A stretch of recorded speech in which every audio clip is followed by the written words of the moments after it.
Today we're going to take a look at the curious state of Microsoft's PC gaming efforts going into 2024. Let's get to it.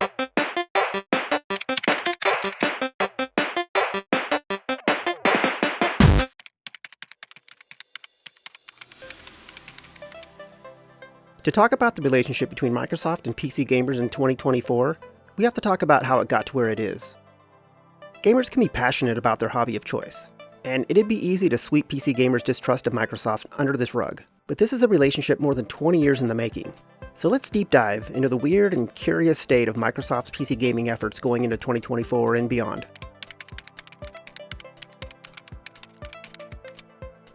Once upon a time, way back in the 90s, there was a software company who wanted to get into PC gaming, despite upper management's wishes. In 1995, a handful of rogue developers started shopping around a series of APIs that were part of an upcoming new software development kit to try and get developers to create games using Win32 APIs. To lure more developers over to this new SDK, they offered to port John Carmack's Doom and Doom 2, the most widely distributed software in the world at the time, over to this new SDK. So eager were they to get game developers on board, they also offered to port Doom over free of charge, and the initial development of this port was led by Microsoft's own Gabe Newell. This porting project would get turned into a promotion of their new operating system called Windows 95, where they would attempt to position it as a gaming platform. This is arguably Microsoft's first major step towards becoming a player in the PC game industry. They had dabbled previously, but those attempts felt more like Microsoft assisting others, where this time it felt like they were carving their own path. And then, before you knew it, they released their first game controller for PC, became a third-party publisher, and just like that, they looked like they were all in on PC gaming. Over the next few years, they released 3 to 4 PC gaming peripherals a year, and they were some of the coolest gaming controllers known to man. They looked weird, and some were oddly specific, and some were way ahead of their time, but they were all fun, and these efforts started to endear Microsoft to PC gaming enthusiasts. Microsoft also started publishing an eclectic portfolio of games.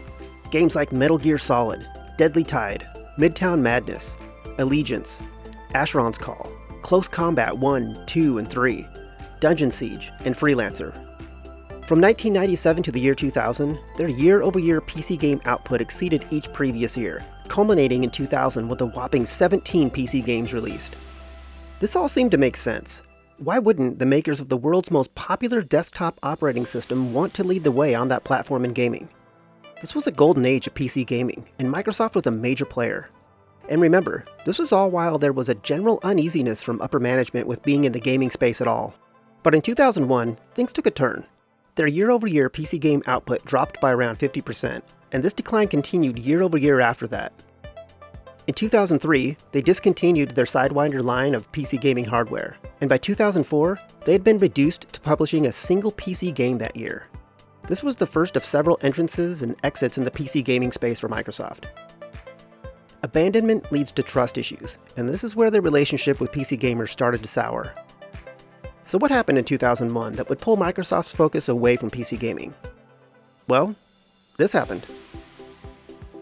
The launch of Xbox was a big effort. Microsoft took all they had learned in the PC gaming space and used it to enter the console space. This is not an easy feat. One does not simply enter the console market. But this effort seems to have come at the expense of PC gaming. Instead of maintaining their presence in PC gaming, they pretty much let it wither and die. I'm not sure how much the decline of Microsoft's presence in the PC gaming has to do with this next bit, but it's a major part of today's PC gaming landscape and needs to be mentioned here. In 2003, Valve released Steam, and while it wasn't a popular move at the time, Valve has earned their place atop the PC gaming mountain at this point. It's as if Valve saw the writing on the wall and in 2003 took the wheel of the PC gaming car and drove it off into the sunset. We'll revisit Valve and Steam later. So back to Microsoft.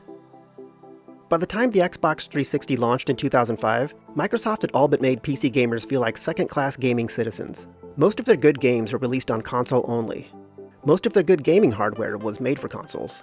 The company that helped push PC gaming into a golden age in the 90s was once again iterating and innovating in the gaming space, but it was all made for consoles. In 2007, there was a push to convince PC gamers that Microsoft was headed back into PC gaming by way of its Games for Windows branding associated with Windows Vista.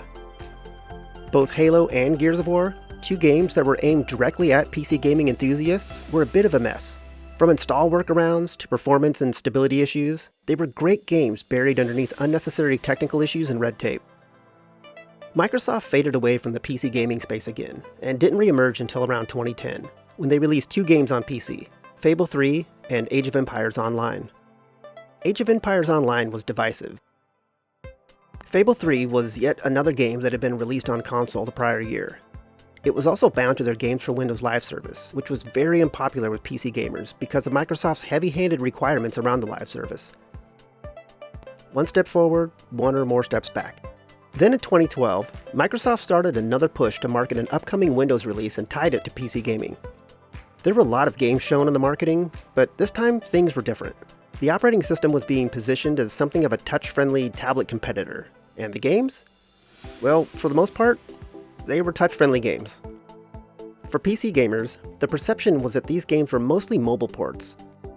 While some of the games were pretty good, they definitely weren't targeting the core PC gaming market. Also, PC gamers pretty much hated Windows 8. This can't even be counted as a step forward as far as regaining PC gamers' confidence goes. It's only steps back here. Over the next few years, they mostly re-released updated versions of some of their older games. These landed fine with PC gamers, but didn't really move any needles. And this brings us to their most recent push into the PC gaming space. Microsoft was looking to put Windows 8 in the rearview mirror, and Windows 10 was being propped up as the OS that addressed the major complaints surrounding Windows 8. Also around this time, Microsoft was dealing with Xbox One's place in the market.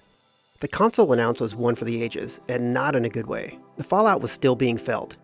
And then in 2016, something interesting happened. Microsoft released 11 PC games, and some of them were launched day and date with console. And then in 2018, they released 7 games, and some of those were also released day and date with console. And as for game releases, this is largely where we are with Microsoft and PC games. Most first-party games are now released day and date on PC and console. But there's more. Microsoft introduced Xbox Game Pass in 2017, and while they like to say it's not like Netflix for games, it's like Netflix for games. It's an awesome service. It really is. Hundreds of games available for a mostly fair monthly fee. They launched PC Game Pass in 2019, and in my opinion, it's a must-have for PC gamers. So going into 2024, we appear to be in a phase where Microsoft is looking to appeal to PC gamers' trust again. They have a few back-to-back years of decent PC releases. They have a PC variant of their Game Pass service. But there's a catch.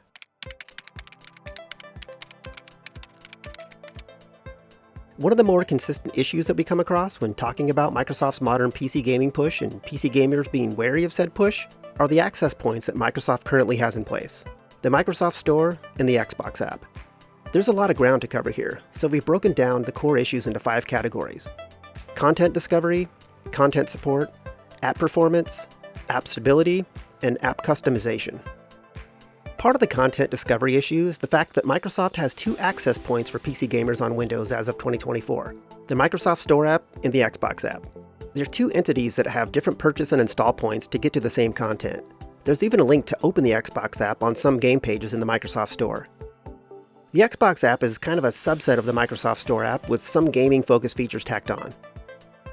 The Xbox app, or the Xbox Windows 10 app, or Xbox app for Windows PC, or whatever they're calling it now.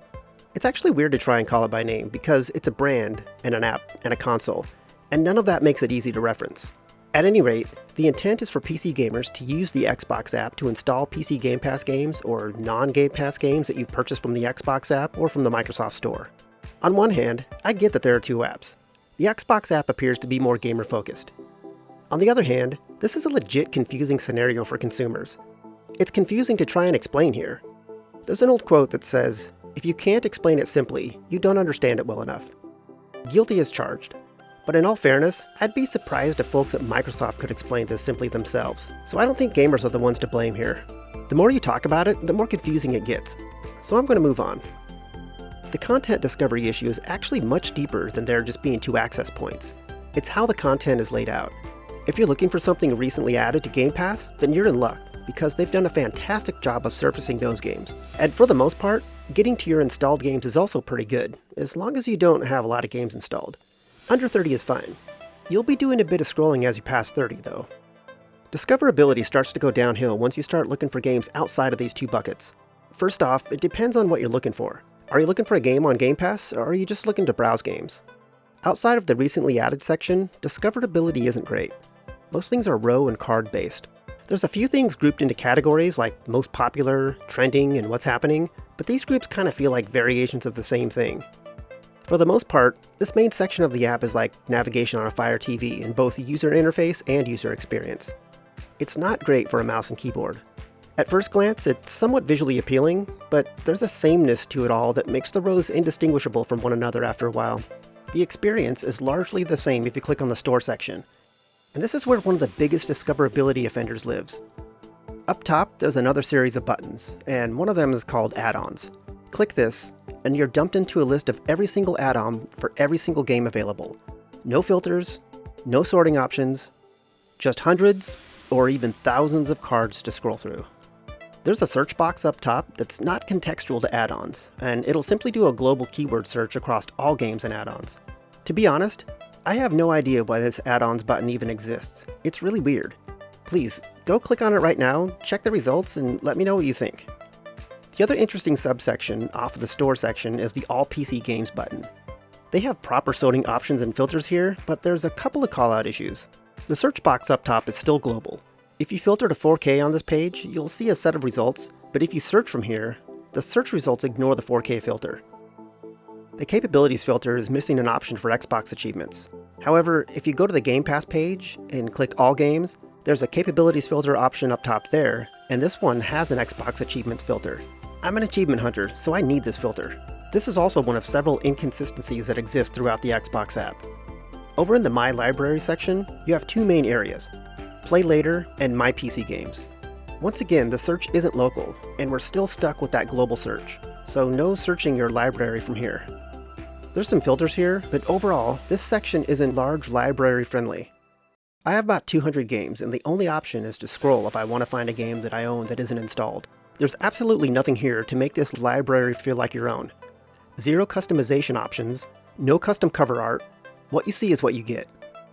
Unlike Steam and GOG's Galaxy app, there's no option to unify your entire library of games from all sources. This is a closed ecosystem here. And you may have noticed in some of the video up to this point that the Microsoft Store app and the Xbox app can be fairly sluggish at times. Most of the time the art takes a second or two to draw in, but sometimes it takes upwards of 5 seconds to draw in, and in the meantime you're looking at gray placeholder boxes where the art will eventually be. But to add to this, the Microsoft Store app is surprisingly easy to trick into crashing. Watch this. We click on Gaming, click on Best of Game Pass, hover the mouse over one of the games, and wait for it to expand. Scroll down while that's expanded, hover over another app. Rinse and repeat, and eventually, hello desktop. It doesn't happen right away, but sometimes it happens in under 30 seconds, and sometimes it takes upwards of 5 minutes. The point is, we were able to capture this on video because it's a thing that happens when using the Microsoft Store app and all of our Windows 11 gaming PCs here. And regarding these two apps being sluggish, we're on a decent PC as of 2024, and we don't see this level of sluggishness in Steam, not even close. Otherwise, another reoccurring issue with the Microsoft Store app is the dreaded "something unexpected happened" error. This is usually associated with updating apps, and it's pretty frustrating because there's not much you can do about it. In a few instances, it took more than a full day to resolve itself. Other times, we had to reset the store cache, and other times, we had to reset Windows Update cache itself. It only happens about 2 to 3 times a year, but again, we don't experience an equivalent scenario on Steam. And it's also worth calling out that every PC gamer that we talk to about this has also run into this scenario. However, if you do need assistance, there's no organic community out there generating answers for you in the Xbox app space. More often than not, searching for issues returns results that are painfully generic and, for the most part, unhelpful.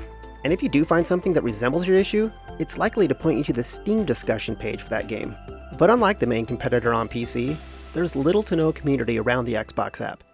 If you run into an issue installing or playing a game on Steam, you simply click the discussion link and you almost always find the issue, along with whatever workarounds the community has found. A lot of the support is community driven, but therein lies the problem. When a game has install issues on the Xbox app, where do you go for help? Because for the most part, it looks like people go to the review section of the Xbox app. This is an organic community trying to form. You can use answers.microsoft.com, but the experience is a very generalized one, and nothing like the focused communities and sub-communities that you'll find at Steam. You may or may not find other people playing the game you're talking about there. It's also not an easy site to navigate. Or maybe it's overly simplified, and that's the issue. Regardless, there's nothing there that compares to the PC gaming support community that you'll find over at Steam. And I don't want to get too far into the weeds here regarding community, but it's important to understand the difference between a place where you're told to go versus a place where you want to go.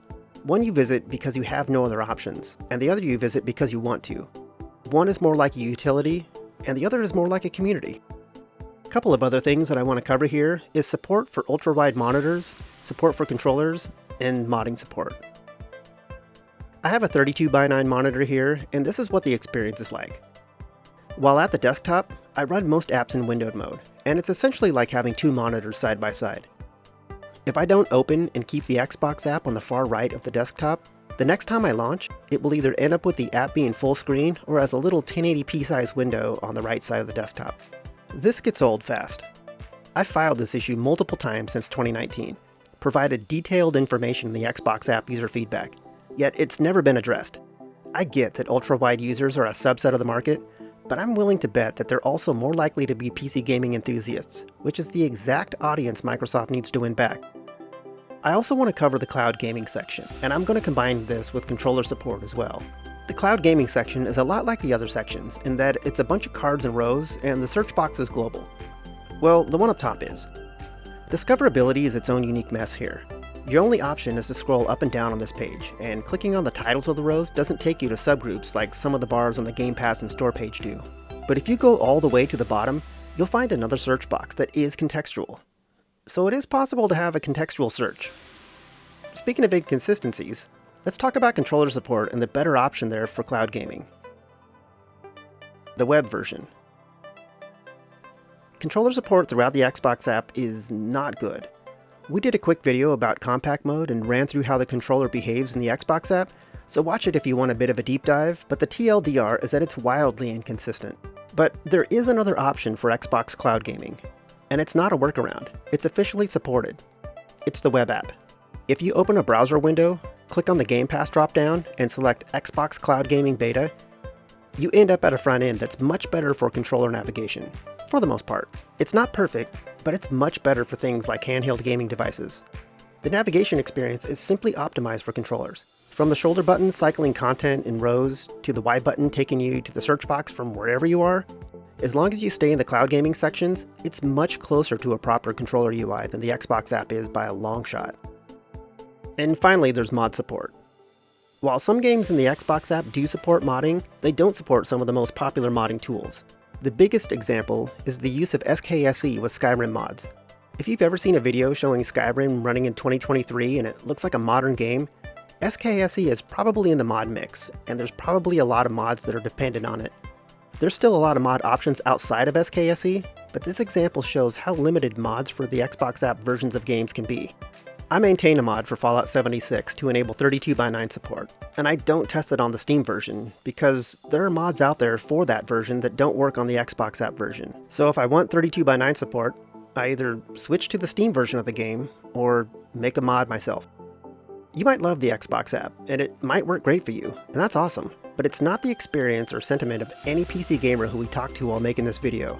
The best relationship that most PC gamers that we know have with it is one of utility. They use it to install games, and if that goes fine, then they play said game. There's intentionally as little interaction with the app as possible, and this may be by design. But there's another digital storefront out there where you can download PC games, and it's easy to spend an hour poking around that store, find new gaming communities, see what they're playing, and make unplanned purchases, which is also probably by design. But that's not something you're compelled to do in the Xbox app. A term that I've heard tossed around a lot in relation to the Xbox app is style over substance. And when compared to other PC gaming options, I think that's a fair assessment.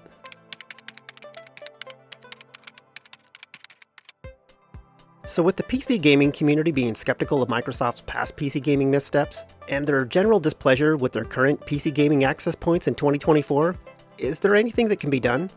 In my opinion, the answer is yes. Microsoft currently has a library of several hundred PC games. They also have PC Game Pass, and they have some awesome tech like in-home console and cloud streaming. The first thing they need to do is establish a PC brand. Perception of Xbox as a brand is beyond Microsoft's control at this point. People hear Xbox and think, a game console that competes with PlayStation and Nintendo. End of story. I have a good number of friends who game on PC and still don't know about the Xbox app in Windows because they think it has something to do with a game console. Call it Windows Gaming. Rebrand the entire game org to Microsoft Gaming and have Xbox Gaming, Windows Gaming, and Cloud Gaming as their pillars. Rebuild the Xbox app on PC from the ground up and follow Steam's lead. Valve has done a lot right with Steam, but it isn't perfect. So build a better Steam, but keep the community stuff, but also clean that up. Because when done right, fans will willingly help make communities better. Unify the Xbox UI across Windows, Cloud, and console, and make this the full-screen, 10-foot UI experience to the Windows Gaming app. Call it the Game Dashboard. Be one of the first to respond to emerging gaming booms. Steam kicked off a handheld PC gaming boom in 2021, and Microsoft still has no response. Windows is still Windows, and setting up Windows handhelds is not a good experience. Same goes for the desktop experience. Steam Big Picture mode is best in class here, and nothing else is even close. But in my opinion, the Xbox UI is. It's just nowhere available on PC. And this is where things get weird for me, because it seems like a no-brainer that if you unify a bunch of similar user activities in one place, you have a better chance of keeping users engaged with your stuff. And this is kind of where Steam shines. You can incorporate games from every PC gaming storefront into your Steam library. As a result, I'm far more likely to hang out in the Steam client and make purchases there, because that's where I am. To put all this another way, meet PC gamers where they are, and they're currently at Steam. As I record this, there are 28,349,933 PC gamers on Steam right now. Meet them where they are. The blueprint is there.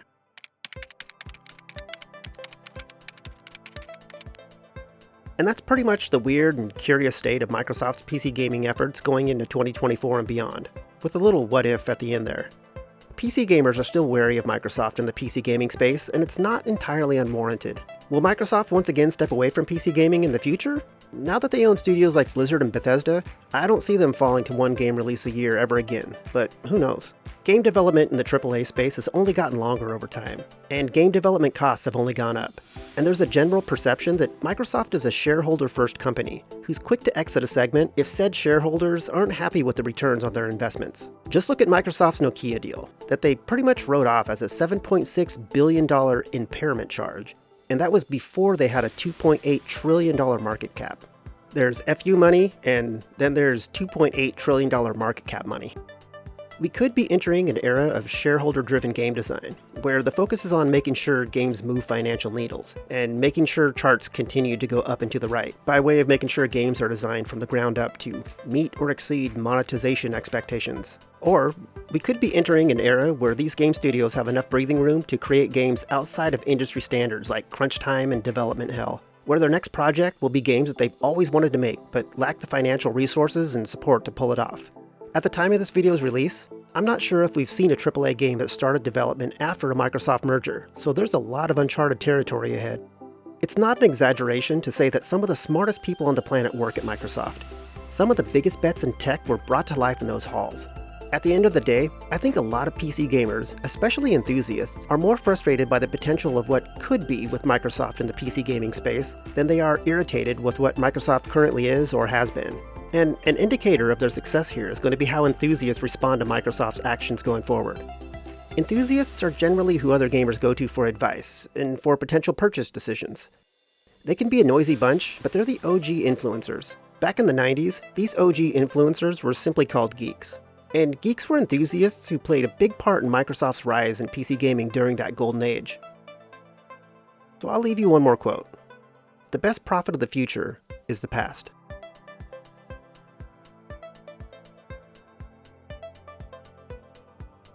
And that about wraps things up. Please like this video if you found it useful, and subscribe to our channel if you want more content like this. I appreciate you taking the time to watch this, and we'll chat again soon.